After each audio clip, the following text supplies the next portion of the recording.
T'es beau, Didier. Tu voulais dire autre chose? Non, vous allez me tromper. Hello, c'est notre première vidéo YouTube sur toute une série de comment s'est passé notre PMA repas. Je pense qu'on va vous la diviser en plusieurs vidéos. On a tout noté dans un petit carnet avec toutes les dates pour être vraiment sûr de tout vous retranscrire à la perfection et vous donner le plus d'infos possible. Donc aujourd'hui, ce qu'on va traiter, ça va être en tout premier le choix de la clinique. Alors du coup, il faut savoir que nous, on est parti sur Ginefiv à Barcelone. Mais avant tout, on a juste tout simplement tapé PMA repas en Espagne sur Google. On est tombé sur Eugene. Du coup, on a décidé de ne pas aller avec Eugene parce que eux, ce qu'ils souhaitaient, c'est qu'on soit mariés pour que le donneur puisse ressembler à Andrea. Sinon, c'était le donneur me ressemblait à moi, c'était mes gènes et c'était elle qui portait. Donc ça ne nous convenait pas. Du coup, on a changé. On a appelé une autre clinique entre-temps. C'était au Portugal, je crois. Oui, c'est vrai. Et après, une autre clinique, donc celle avec qui on a décidé de collaborer, c'est Ginefiv, à Barcelone, parce qu'elle est aussi à Madrid. Et quand on a eu Ginefiv au téléphone la première fois, ils ont répondu à peu près à nos questions, mais c'était quand même très succinct. Et dès qu'on posait une question un peu poussée, c'était « oui, mais vous devez avoir rendez-vous avec le médecin ». Donc du coup, on a quand même eu un bon feeling, il n'y avait pas de problème au niveau du donneur pour qu'il me ressemble. Donc on a pris rendez-vous et on a eu rendez-vous avec eux le 8 août au matin. À 9h03, l'appel a commencé. On est tombé sur la gynécologue qui a vraiment pris le temps, pour le coup, je pense vraiment de tout nous expliquer. Elle a répondu à toutes nos questions. Elle a été hyper claire, transparente. Pour le coup, vraiment. Et puis au final, c'est celle qui nous a suivis tout le long et c'est elle qui m'a fait le transfert au final. Et c'est elle qui a fait la ponction aussi. Ah ouais? Ouais. Ben voilà, elle nous a vraiment suivis jusqu'au bout. Non mais ça y est. Je me rappelais plus. Bah oui, c'est elle qui a fait la ponction et qui t'a fait le transfert et qui nous a suivis du début à la fin. Voilà. C'était vraiment top. Oui. Pendant l'appel du coup qu'on a avec la gynécologue, elle a répondu à toutes nos questions, mais surtout elle nous a donné aussi toutes les prochaines étapes qu'il allait avoir et elle nous a donné surtout la grosse liste d'examens qu'on devait faire. Donc c'était essentiellement prise de sang. Celle d'Olivia et la mienne était légèrement différente, mais ça restait quand même plutôt pareil. T'avais un truc en plus. Moi j'avais la toxo voilà. Et le CMV, toi t'avais l'AMH, c'est l'hormone qui montre un peu comment tu es au niveau fertilité. Et sinon, on avait pareil. Et on avait des échos à faire à certains moments du cycle. Moi, pour voir mon endomètre et toi, pour voir au niveau de tes follicules. Ouais. Et du coup, ça, tous ces examens-là, si on voulait faire avec eux, ben, il fallait qu'on les réalise et qu'on les recontacte une fois que ça a été réalisé. Déjà, pour nous, c'était assez facile parce que... Rapide. Facile et rapide. Oh, c'est clair. Déjà, on est toutes les deux infirmières. Donc moi, je travaille à l'hôpital. Donc la prise de sang, elle a été faite en 3 mouvements. Et toi, tu l'as faite dans la journée, je crois. Hein. Non, ou le lendemain matin. Oui, parce que c'était à jeun, donc le lendemain matin, voilà. Après, les rendez-vous d'écho, ça après, il faut attendre le moment du cycle en question, mais ça se fait quand même plutôt rapidement. Ouais. Et au départ, il y avait aussi la question de est-ce qu'on fait le transfert tout de suite après la ponction ou est-ce qu'on fait en différé? Eux, ils étaient plutôt partants pour le faire en différé, donc ça veut dire on fait la ponction, les embryons sont conservés, cryoconservés, et ensuite on retourne après, en cycle naturel, du coup, faire le transfert. Nous, on ne voulait pas faire ça au départ. Du coup, ce qui est compliqué, c'est que quand on doit faire 2 voyages, on sait à peu près qu'on doit partir, pas la veille pour le lendemain, mais que quelques jours avant. Avec le travail, c'était compliqué. C'était plus facile de nous déplacer une grosse fois plutôt que plusieurs fois. Et donc au départ, on était parti du coup sur un transfert directement 5 jours après la ponction. Pendant le premier rendez-vous avec la gynécologue, elle nous a de suite demandé quand est-ce qu'on voulait commencer, quand est-ce qu'on était disponible. Donc nous, on lui a répondu, on lui a donné des dates sur les prochains mois. Ça a été totalement respecté. Après, il fallait faire en fonction de nos cycles de règles. Donc du coup, parce que c'était obligé. Mais à part ça, il n'y avait vraiment rien qui nous a bloqués. Donc ça a quand même mis un coup de stress parce qu'on s'est dit, mais en fait, ça peut aller tellement rapidement ça au commence final. d'un coup. Ouais, en gros, si on veut là maintenant, allez, on va faire les rendez-vous, puis on enchaîne tout et ça commence. Bon, c'était bien d'un côté, mais c'était un peu stressant sur le moment. Mais avec le recul, au final, on a trouvé ça long alors que c'était très rapide. Donc bon, d'un côté, tant mieux qu'il y avait cette disponibilité-là et cette rapidité d'exécution, quoi. Du coup, à partir de ce rendez-vous-là, on a dû faire tous les examens. Ça nous a pris environ 3 semaines parce que du coup, comme je disais tout à l'heure, l'échographie, il fallait la faire à un certain moment du cycle. Je crois que c'était genre J25 du cycle, donc vraiment juste avant d'avoir les règles. Donc du coup, après, on se retrouve le 30 août pour moi, mon premier cachet pour développer l'endomètre. Donc c'était du Provam, c'est de l'œstrogène pur. Et j'ai pris ça pendant jusqu'au 12 septembre. Et Olivia a eu sa première piqûre le 3 septembre. Ouais. Je me suis caguée dessus. On va vous mettre la vidéo parce que c'était vraiment quelque chose.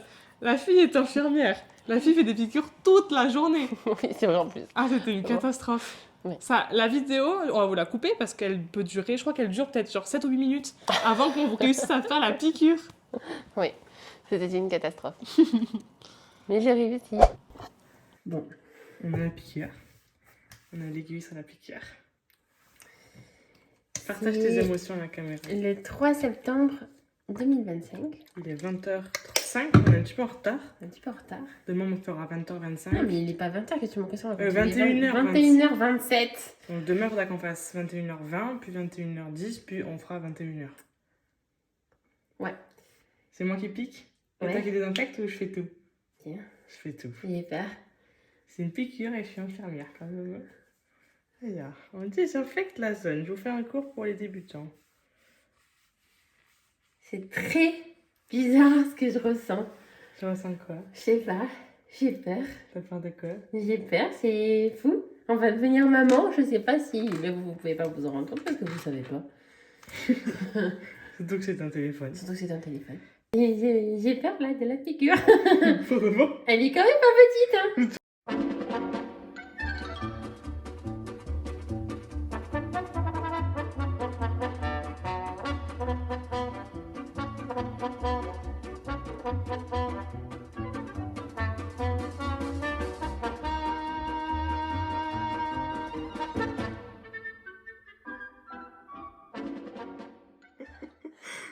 T'es sérieux? Ça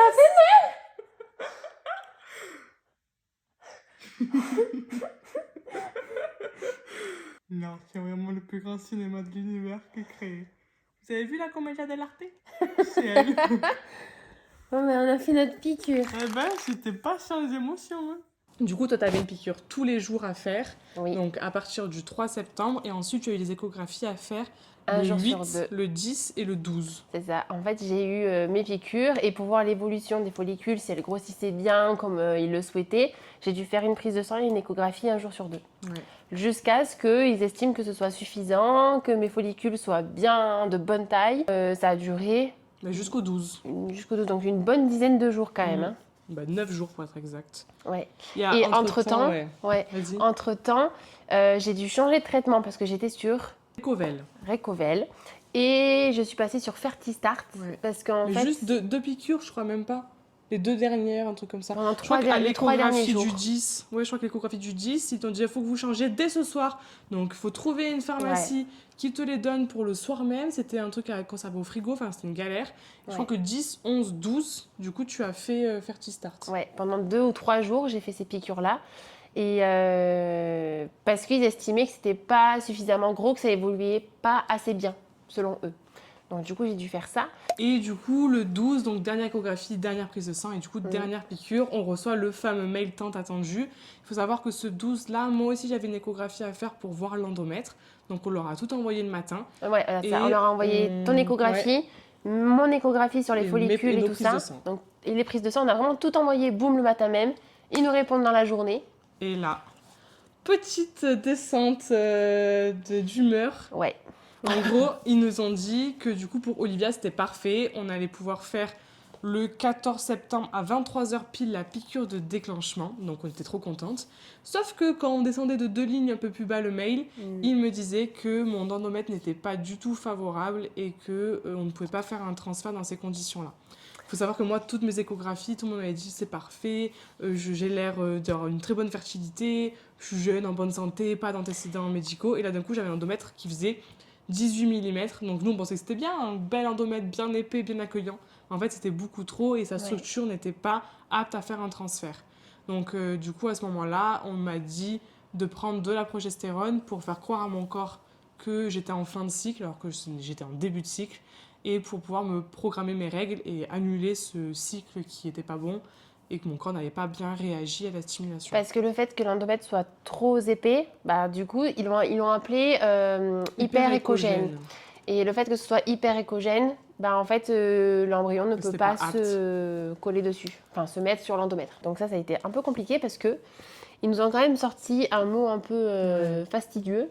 Ils nous ont dit, donc ça c'était la clinique Gynéfive, l'endomètre qui est hyperéchogène, il faut qu'on vérifie que ça ne soit pas un cancer en fait. En gros, d'avoir un endomètre si gros en début de cycle, pour eux, c'était pas normal. Et en plus, la structure qu'il avait faisait que ça pouvait être des lésions cancéreuses. C'est ça. Donc, petit stress, surtout qu'il fallait qu'on prenne le médicament, que mes règles arrivent et que je sois à J7 de mon futur cycle pour vérifier si c'était bien des lésions. Donc, on a attendu... Il fallait faire hystéroscopie, biopsie... C'était 2 ou 3 semaines, finalement, qu'on a attendu de temps de mes derrière. règles, plus 7 jours après. Donc oui, ça a bien dû faire 2-3 semaines. Ouais, parce que du coup, il faut savoir qu'un endomètre, pour qu'il soit apte à recevoir un blastocyte, un J3 ou un J5, c'est entre 8 et 12 mm. 12, il nous a dit maximum 15, c'était Maximum acceptable 15. pour moi. Et elle est à 18. Et en début de cycle. Donc j'étais qu'à J7 et moi un transfert, c'est plus entre J10 et J14. Donc c'était beaucoup trop gros. Voilà. Et donc du coup, on a appris à ce moment-là qu'on ne ferait pas le transfert en même juste temps après la ponction. Donc on allait devoir attendre un mois de plus. On était tellement déçus parce que moi j'avais quand même un sentiment d'échec, entre guillemets, que mon corps m'avait lâché à ce moment-là alors que c'était pas du tout le moment. Et puis de se dire, on va devoir attendre un peu plus alors qu'on était dedans, on était lancé. Enfin, on l'a quand même su le 12 alors qu'on devait partir le 14. Enfin, on l'a vraiment su au dernier moment. Donc vraiment d'un coup, trop déçu. Après au final, c'est comme ça, c'est pas grave. Mais sur le moment, ça a été quand même un truc à avaler. Ouais. Ah oui, par la ponction. C'est transfert, on avait Covid. T'as confondu. J'ai tout confondu. Bon, du coup, on revient sur la ponction. On a appris le 12 qu'on devait faire le 14 à 23h, la piqûre de déclenchement. Donc, on fait le 14 à 23h, la piqûre de déclenchement. Je tiens juste à dire que pour la piqûre de déclenchement, je me suis améliorée comme une chef. D'ailleurs, on va vous mettre la vidéo juste à côté. Là. C'est vrai, il y a du mieux. Après, 50 milliards de piqûres... Voilà. Mais en fait, il fallait que je les fasse moi-même pour que ça aille bien. Parce que sinon, je te l'ai faite, la piqûre de déclenchement. C'est moi qui te l'ai faite. C'était sentimental. Ouais. Et on est parti le lendemain sur Barcelone parce que le transfert se passait du coup quasiment 36 heures après. Donc on a quand même voulu être là la veille sur Barcelone parce que la ponction était quand même à 10h30 le matin, donc c'est relativement tôt, on va pas se lever à 4h du matin. Enfin voilà, on a préféré partir la veille et on a passé la journée tranquillement en ville et tout. Et arrive du coup le jour J de la ponction.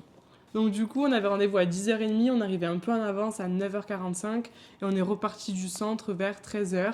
Ça a quand même été très rapide, surtout toi, tu as trouvé que c'était même un peu trop rapide quand même. Mais en fait, on est arrivé à 9h45, à 9h50, ils m'ont pris. Et en fait, ce qui m'a un peu saoulée, c'est que j'ai pas eu le temps d'arriver, elle est même pas venue avec moi dans le sous-sol. Je sais pas, j'ai trouvé ça hyper rapide. Mais oui, en soi, 9h45. Ça beaucoup plus long par contre. Oui, forcément, mais bon. 9h45, tu rentres, 13h, t'es sorti. Ouais, ça c'était. C'est sûr rapide. que. Surtout qu'on t'avait dit juste une petite sédation. Au final, elle se rappelle de rien du tout, t'es complètement shootée. Ah, non, tu me dis, pour ça, on est parti une demi-heure. En fait, t'étais partie. Moi, ça t'a déjà fait. 1h15. Ouais, non, en plus. T'es partie vers 10h et t'es revenue à midi et demi. Hein. T'es partie 2h30. Hein. Moi, j'étais là sans nouvelles et tout, en 2h30. J'étais complètement shootée. Hein. Ouais. Mais quand on a vu la liste des médicaments, on s'est dit, ah oui, quand même, c'est normal que tu te rappelles de rien. En tout cas, la ponction, elle s'est vraiment bien passée. Quand je suis arrivée, elles ont été hyper gentilles. Elles m'ont dit, alors imaginez-vous quelque part, où est-ce que vous voulez être? Et j'ai dit à New York avec mon enfant. Donc du coup, oui, et toi. C'est vrai. Merci. Donc voilà, j'ai dit ça. Elles ont essayé de me rassurer. Elles ont été vraiment gentilles. Après, j'ai vu la gynécologue rentrer, donc voilà, la fameuse. Hein, du début. Voilà. Et du coup, voilà, donc elles m'ont injecté tous leurs trucs. Là, je me suis endormie comme pas possible et je me suis réveillée, du coup, je pense une bonne heure après, dans une salle juste à côté.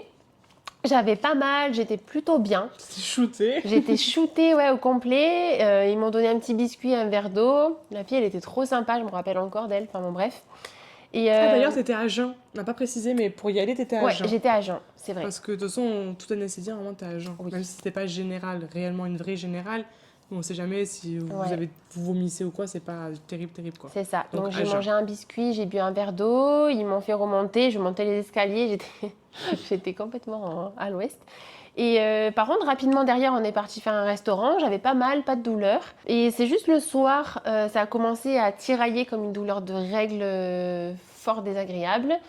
mais supportable. Et le lendemain, sur le lendemain, en fait, ça a duré une semaine où j'ai été dérangée, où j'étais pas très bien, j'avais le ventre ballonné, ça tirait un peu. Même un peu plus parce que à un moment, ça a un peu inquiété. On a envoyé un mail à la clinique en disant mais est-ce que c'est normal qu'elle a encore mal alors que ça fait, je crois, enfin, t'as eu mal pendant bien 15 jours. Hein.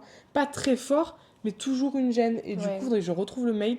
On leur avait envoyé un mail en disant mais est-ce que c'est normal ou est-ce qu'il faut qu'on aille aux urgences ou qu'on avait peur qu'il y ait un saignement, un truc Oui, parce qu'ils nous ont dit, caché. c'est Mais possible que dans les 24-48 premières heures, vous ayez des petits spots, des petits spottings de sang qui viennent. Donc ça, c'est normal parce que c'est dû à l'intervention. Mais il ne faut pas que ce soit non plus hémorragique comme des règles, par exemple. Mais oui, voilà, pendant une bonne semaine, j'ai été dérangée. Il y a juste une nuit où je me suis réveillée, enfin, c'était un soir tard, pas forcément dans la nuit.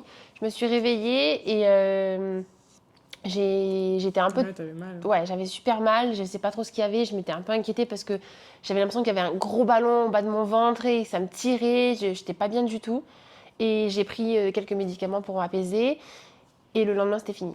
Après, ils Terminé. disent que les douleurs, ça peut aller jusqu'au prochain cycle de règles Ouais. et que le prochain cycle de règles peut être plus douloureux que d'habitude.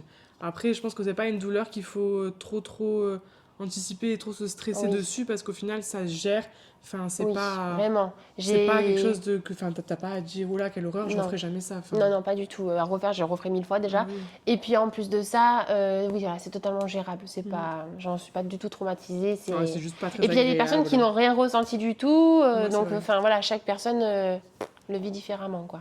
Une fois que la ponction s'est passée, t'es revenu avec moi dans le petit box et il y a le gynécologue qui est venu un petit peu après pour nous dire bon du coup je vous fais le compte rendu, on a ponctionné 14 ovocytes, donc là, On était trop hyper contente. contente, ouais. On a fonctionné 14 ovocytes, il y en a 12 qui sont fécondables, donc il y en a 2 qui n'étaient pas à très bonne qualité, donc on va féconder les 12 et on vous fera un rapport dans la journée, voir si ça s'est bien passé, et un rapport du coup dans 5 jours pour savoir combien ont tenu jusqu'au stade de blastocyte.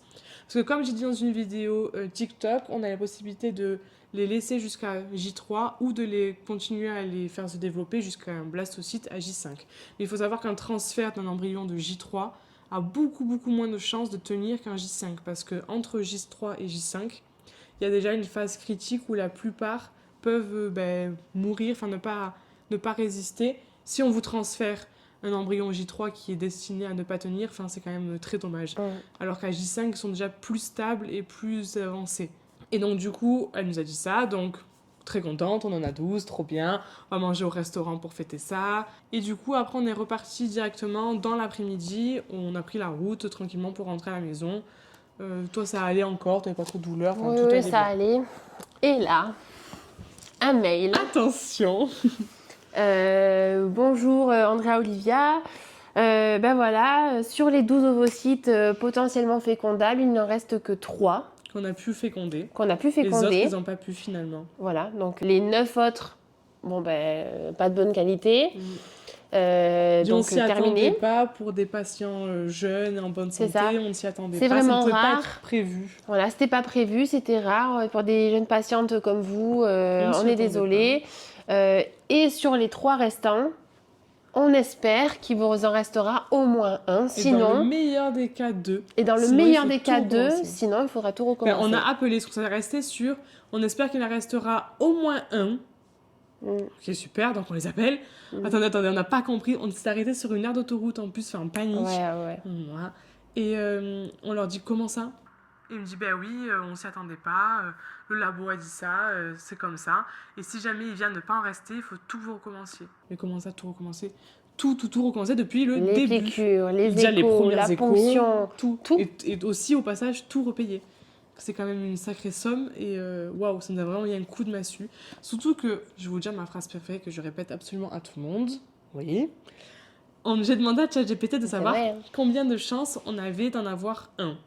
Il me semble qu'il y en avait environ 60% de chances qu'il nous en reste un. Et un de bonne qualité, on descendait autour de 45%. Et je lui demandais combien de chances qu'il en reste 3 de bonne qualité, on était à 1%. Donc déjà, on est parti dans pitié qu'il y en ait au moins un, qu'on puisse au moins essayer une fois. Mais c'est dur de se dire, on n'aurait qu'une seule chance, surtout qu'après, on aurait aimé avoir d'autres enfants de cette méthode. Du coup, on peut pas, parce qu'on aurait essayé toutes nos chances. Ah non, mais Il faudrait tout recommencer encore une fois. C'est vraiment le coup de massue. Ouais, en une petite semaine, il y a eu le fait qu'on puisse pas faire le transfert en même temps parce que son endomètre trop épais, de potentiel cancer, donc on était déjà On était encore stressés. à ce stade-là, enfin à cette pensée-là en On plus. était déjà là. Et là, on nous rajoute que sur les 12 fécondables, que 3 ont tenu. On espère que vous en Peut-être aurez au moins un. En plus, ils n'étaient pas du tout optimistes. Et Vraiment. après, derrière, il fallait aller attendre quasiment une semaine, donc 5 jours, pour savoir. On a envoyé des mails à J2. Est-ce que vous pouvez ouvrir pour voir s'il en reste encore? Ils nous ont dit non, ça pourrait faire quelque chose d'instable et du coup un peu les freiner. En fait, quand regarder, elle dit ouvrir, savoir. c'est regarder. Parce qu'ils sont cryoconservés. Parce qu'en fait, ils sont cryoconservés et Andrea voulait qu'ils aillent voir où ils en étaient de leur évolution. Je pensais qu'ils pouvaient. Mais en fait, ils peuvent pas parce que. Il faudrait tout ouvrir et ça casserait la croissance. Ça se fait pas du tout. Et du coup, ils ont dit non, il fallait attendre 5 jours. Le 5 au matin, le 5e jour, on était comme ça. Donc, petit aparté sur le donneur, on avait pris Gynéphie parce qu'on voulait du coup que le donneur puisse avoir des traits qui me ressemblent. Donc, on a dû leur envoyer des photos de nous, d'ailleurs, je vais vous les mettre, et un questionnaire à remplir sur toutes nos caractéristiques physiques. On a juste eu un petit coup de stress parce que moi, je suis châtain, mais sur la photo qu'on avait envoyée, j'apparaissais avec des reflets un peu roux. Et du coup, je voulais qu'ils voient ma vraie couleur de cheveux pour prendre un donneur qui avait ma vraie couleur de cheveux. Donc, on se retrouve un matin à devoir envoyer un mail. Attention, Andrea est vraiment châtain. Peut-être que vous pouvez voir d'autres choses sur la photo, mais non, je suis vraiment châtain. J'ai dit oui, ne vous inquiétez pas, il y a le questionnaire et tout. Non, on était en panique. Et ce qui est dommage, c'est qu'on n'a pas eu d'informations sur le donneur. Zéro. Je sais qu'en Belgique, parce que du coup on a pu suivre Marieva et Kelly qui ont fait ça aussi, elles ont eu les caractéristiques sans parler du nom, etc. Elles ont dû choisir évidemment, entre 3. Elles ont eu du choix entre 2 ou 3 garçons et par exemple la taille, telle couleur de cheveux, telle couleur de yeux. Et nous, rien du tout. Ils nous ont dit on a choisi en respectant les critères d'Andrea. Voilà. Et après je leur ai dit mais est-ce qu'on pourra avoir les infos? Vous devez nous faire confiance. Voilà. Donc ça, c'est vrai que ça a été notre plus grande frustration. Ouais, c'était pas terrible. On n'a rien su du tout. Alors du coup, on va s'arrêter là. La vidéo est déjà assez longue. Dans la prochaine, on pourra vous parler du coup des résultats de la ponction et du coup de la suite, donc tout ce qui va être transfert et tout. Donc si jamais ça vous intéresse, n'hésitez pas. Vous pouvez vous abonner et activer la cloche des notifications. Pour la partie 2. Voilà. Mais là, c'est pas fini. C'est fini. Que la partie 1. Je vais la couper quand même, Ah bon? Pense à mon montage. Moi, j'arrête. Mais ça va caché. pas. Ça va pas. Moi, je pense à mon montage. labo. Surveillance, tu connais. C'est mon frère.